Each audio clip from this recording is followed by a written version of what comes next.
J.L. Mackie argues that all moral claims are false. Well, now what? Let's assume that he's right. What are we supposed to do with this information? Where does it leave us? Where Mackie himself ended up with is here. Quote, "No doubt my approach could be called in a very broad sense a rule utilitarian one, since any specific development of it would be based on some conception of the flourishing of human life. But it would be utilitarianism without its characteristic fictions, and it would be not just a rule utilitarianism, but a rule, right, duty, disposition utilitarianism." Unquote. Okay, hold on a moment. Mackie tells us that all moral claims are false, and yet he ends up holding a rather mainstream moral theory, rule utilitarianism. Though as he says, it's utilitarianism without its characteristic fictions. How does one get from all moral claims are false to utilitarianism? Well, if we're going to make sense of this, let's begin by being clear about where Mackie actually did end up. Mackie called his approach a type of rule utilitarianism. Rule utilitarianism generally holds the following. Actions are to be evaluated according to the degree to which they conform to the best set of rules. And the best set of rules are those that, if generally adopted, produce the most utility. For example, the rule to keep your promises and the rule to not drive while drunk or distracted are a couple of rules that, if generally adopted, would seem to produce the best consequences, or at least prevent some very bad consequences. So breaking promises and drunk driving end up being wrong on this system. Mackie then stated that he didn't want to just limit his utilitarianism to rules. He wanted to include, as he said, rights, duties, and dispositions as well. Okay, how does this work? Well, we follow the same idea as with rules. It says that acts are right to the degree that they conform to the best system of rights and duties and of dispositions. And systems of rights and duties as well as dispositions are then to be evaluated according to whether they maximize utility. For example, does honoring a right to freedom of speech generally benefit a community? If so, then acts are to be evaluated as right or wrong, at least in part, according to whether they conform to or violate this right to freedom of speech. Would a disposition of community service promote utility? Then acts are to be evaluated in part according to whether they conform to a disposition of community service. At the same time, Mackie said that his utilitarianism, quote, would be utilitarianism without its characteristic fictions, end quote. Okay, so what are these characteristic fictions? Those would be the fictions associated with asserting objective intrinsic prescriptivity, which Mackie argued is a fiction. Instead, when we seek to determine the merits of a rule or a disposition or the like, we're to determine whether its general adoption would be such as to fulfill other desires. Would a rule that says tell the truth under oath tend to fulfill other desires? Being such as to fulfill other desires is not a fiction. If we're going to evaluate rules and the like according to whether they are such as to satisfy other desires, the next question is, what are the other desires that we're going to use to make moral evaluations? Well, the answer would be all desires. Skipping over some of the details here, Mackie said, quote, "We are taking some account of all actual desires, tastes, preferences, ideals, and values, including ones which are radically different from and hostile to our own, and consequently taking some account of all the actual interests that anyone has, including those that arise from his having preferences and values that we do not share. If we press this to the point of trying to take not just some account, but equal account of all actual interests, we shall be adopting the equivalent of some kind of utilitarian view," end quote. It's the kind of utilitarian view that evaluates rules, dispositions, and the like according to the degree to which they would tend to fulfill all actual interests and desires. As a reminder, We're trying to understand where Mackie ended up after he argued that there are no objective values.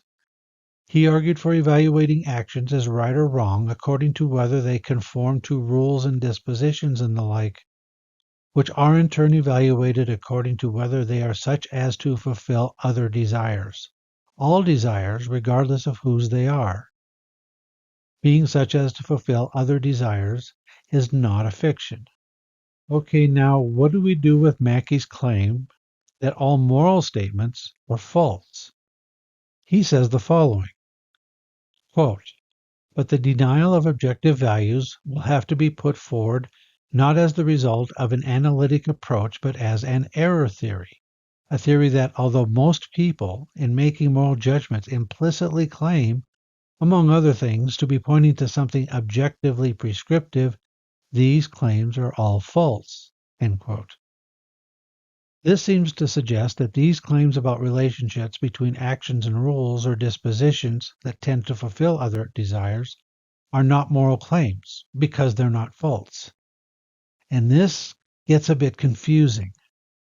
The philosopher Simon Blackburn noticed this problem. In an article entitled Errors in the Phenomenology of Value, he wrote, quote, in the second part of the book, Mackie is quite happy to go on to express a large number of straightforward moral views about the good life, about whether it is permissible to commit suicide or abortion, and so on. All these are expressed in the old, supposedly infected vocabulary, end quote. How do we reconcile the fact that Mackie says that all moral claims are false with the fact that Mackie goes on to make moral claims as if they can be true? Mackie has an answer to this. Mackie admits that one of the options that one can take, given his thesis, is that all moral claims are false, is to, quote, refrain from using moral language at all, end quote. But, according to Mackie, there is another option. For that option, we drop the part of the meaning that asserts objective intrinsic prescriptivity, and we continue to use the terms with the rest of the meanings intact. It is the same method, he argued, that 19th century scientists applied to the term atom. The procedure that Mackie is suggesting involves adopting what is generally called a reforming definition. Scientists routinely make reforming definitions when they discover that their current definitions don't allow them to talk about something clearly. We reform the definition because the term is generally useful, but a change is needed in order to make our claims more closely match reality. Mackie refers to a historical case in which the meaning of the term atom was reformed. Go back to the original meaning of the term atom. The ancient Greeks invented the term, and it literally meant without parts. It comes from the Greek prefix a, meaning without or not, as in asynchronous or atypical, and the verb tomer, which means to cut or divide. An atom was thought to be the smallest piece of matter, one which can't be cut or divided into even smaller parts.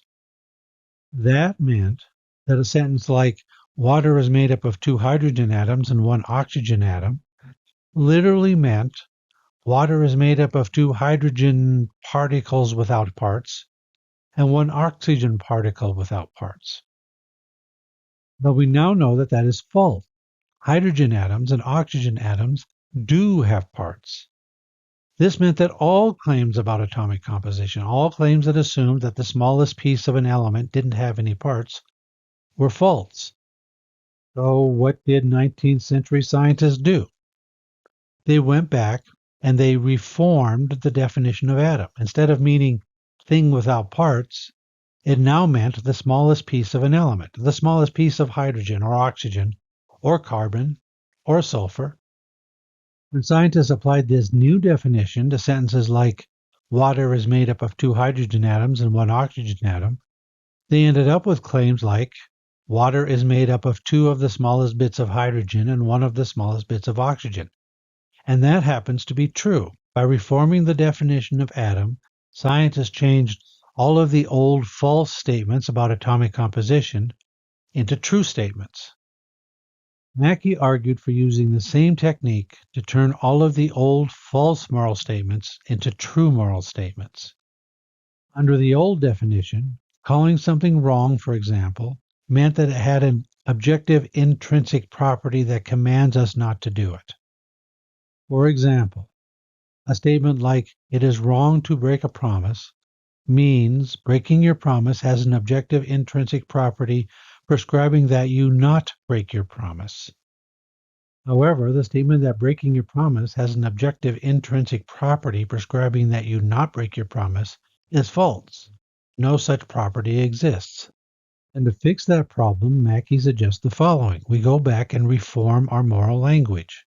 We reform the concept of wrong so that instead of referring to an objective intrinsic prescriptivity, it refers to a property of conforming to a system of rules, rights, duties, and dispositions that, if generally adopted, would be such as to fulfill other desires.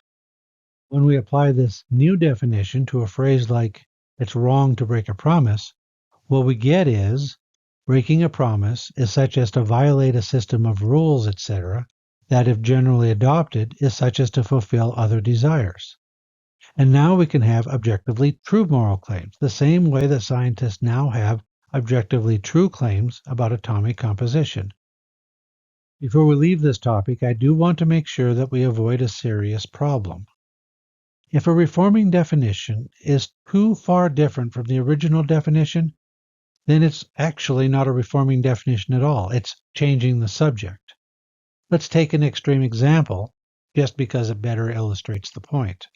If 19th century scientists had adopted as their reformed definition something like, "An atom shall henceforth be understood as a two-player game involving a deck of 52 cards," well, this is just so far removed from the original definition of an atom that it isn't even chemistry anymore.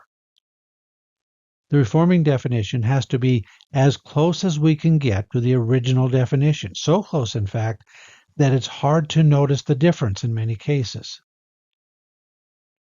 Mackie's suggested reforming definition seems to pass the test.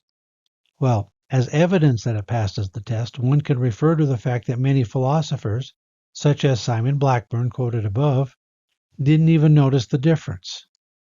Mackie's use of the new vocabulary was so similar to the original meaning that Blackburn thought that Mackie was still using the old, supposedly infected vocabulary. But he wasn't. And finally, it's interesting to note that even though scientists were able to reform the meaning of the term atom, this didn't prevent chemistry from remaining one of the hardest of the hard objective sciences. The introduction of reformed definitions do not threaten the objectivity of science. For Mackie, the introduction of reformed definitions in ethics would not threaten the objectivity of morality. Mackie argues that goodness relative to desires is objective. It's not objective intrinsic prescriptivity, but it's still objective.